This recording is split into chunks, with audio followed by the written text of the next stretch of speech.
How's it going? This is Hoiman, and today we're taking a look at the S.H.Figuarts Cure Mermaid figure. So again, this is a web exclusive figure, but you still get the window to see the figure inside. And then you have pictures for the top. Same for both sides. And then you have legal stuff for the bottom. And then on the back you have various more pictures of the figure. And to open the box, just lift open the side flap. And then you lift open the front cover. And there's the figure all together with her accessories. So first you do get instructions showing what the figure comes with and how to operate the accessories. So here's the actual figure, and just like with Cure Flora and Cure Twinkle, this is a newer style of the figures in the Precure line. So the sculpt and paintwork has definitely had a big improvement over the older figures. And taking a closer look at the face, I feel that they captured the likeness of the character really well. And then moving on to the hair, which is probably the most eye-catching piece from this figure. And it's really nicely sculpted, so you can see on the front you have the nice swirly in the fringes, but then you have the nice purple hue for the strand. Looks really nice. And then the whole hair is a nice turquoise blue matte finish, but then you have the darker shades to really bring out the details in the strands and the folds. And then the top you have these swirly parts of hair, which is pretty solid for the most part, so you have to be careful of handling them just in case they break. And then the blue does slowly blend into a darker shade of dark blue, so it does look really nice overall. But there are some seam lines throughout the sculpt, so you can see the seam line that runs down here and then a bit of a seam line here, so it does detract from the figure a little bit, but it isn't super noticeable. And you move down to her outfit, so you have the nice gold for the gem here. And then down to the actual outfit, you have nice blues and pinks, and then the different shades of whites. So it looks really nice overall. And moving down to her skirt, you can see all the folds and creases in the skirt. Looks really nice. And then again, the blue does have a lot of shading and darker tones. So you can see the lighter shades on the flaps here. It looks really nice, but the paintwork is a little bit sloppy for the pink, so you can see a bit of a paint bleed here and there, but for the most part it is very nicely painted.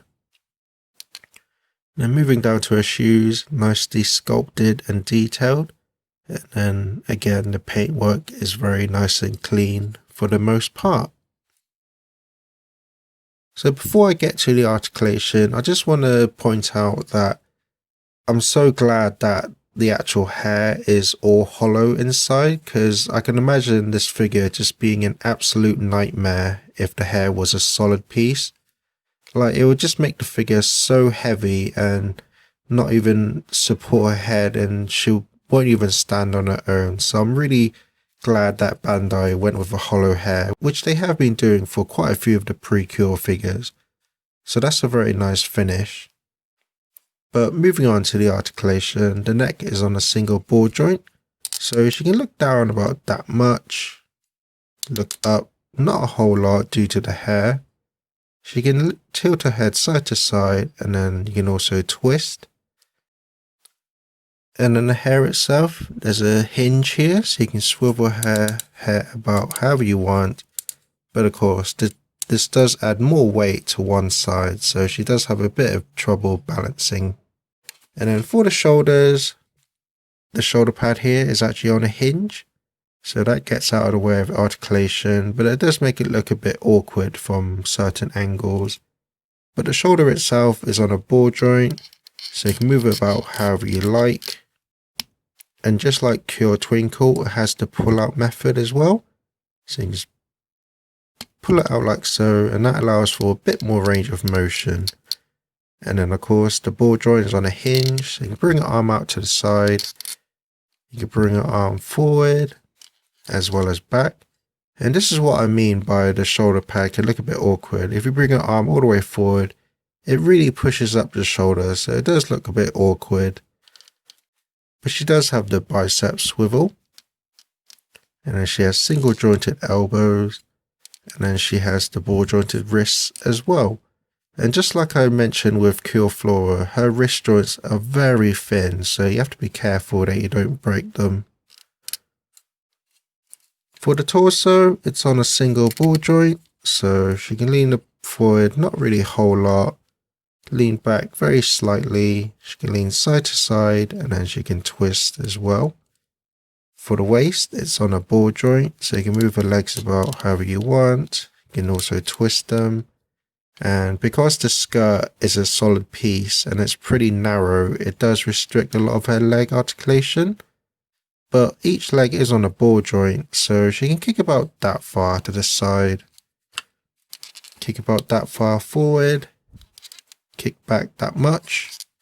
She has the thigh swivel, and then she's got the single jointed knee, but it is a bit restricting due to the flap here. And then she has the ball jointed ankle, so you can go back that much, forward that much. She can lean side to side as well as twist.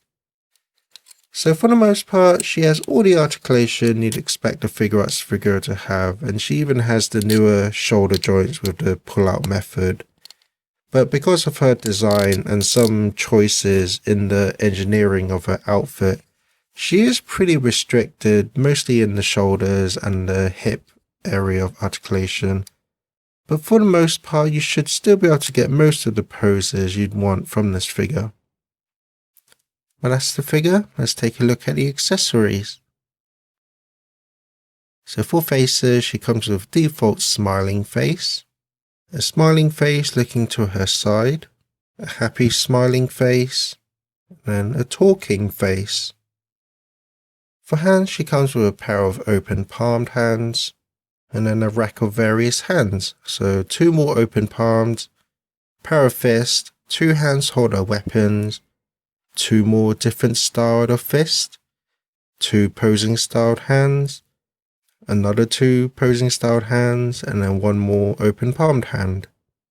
She also comes with an extra neck joint without a hinge, which I suppose is pretty necessary for this figure due to her hair. She comes with a perfume bottle, really nicely sculpted and detailed. Nice use of the translucent blue for the front, and then the top can be removed. She also comes with a weapon, nicely detailed and sculpted. Nice use of translucent blue again, and then the top can be removed. She also comes with one of the fairies, nicely sculpted and detailed, and then he does have the hinge so you can move it about his head. And then she also comes with the other fairy, again nicely detailed and sculpted. And then her head is on a hinge as well, so you can move it about. And then she also comes with a display base, which is pretty much needed for this figure. And then an extra arm to help support her hair. And then she comes with this stand as well, which is to help support this fairy. So you just land him on top, just like so. And then this piece just plugs into the base. So my final thoughts are, overall this is a pretty solid figure. It's nicely sculpted and detailed. And then all the joints are nice and tight as well. So that's an improvement over the older Precure figures. But she is still a bit restricted in the areas like the head, shoulders and hips. And although Bandai did make her hair hollow, it is still relatively heavy, especially to the side. So most of the time she is going to kind of tilt her head to the left. So it does make posing her a bit difficult. But if you use the stand together and just carefully position them, then you can get some pretty great poses with this figure. But she is a web exclusive figure, and because she's in the newer style of the Figuarts figure, the price of her has risen quite dramatically over the older Precure figures, and especially in the aftermarket. So if you can find her for a decent price, then I can still recommend this figure, especially if you're a fan of the character or the show. But my main gripe is that the wrist joints are still very thin, so you have to be careful you don't break them. Well, that's my review. Thank you for watching and enjoy some pictures.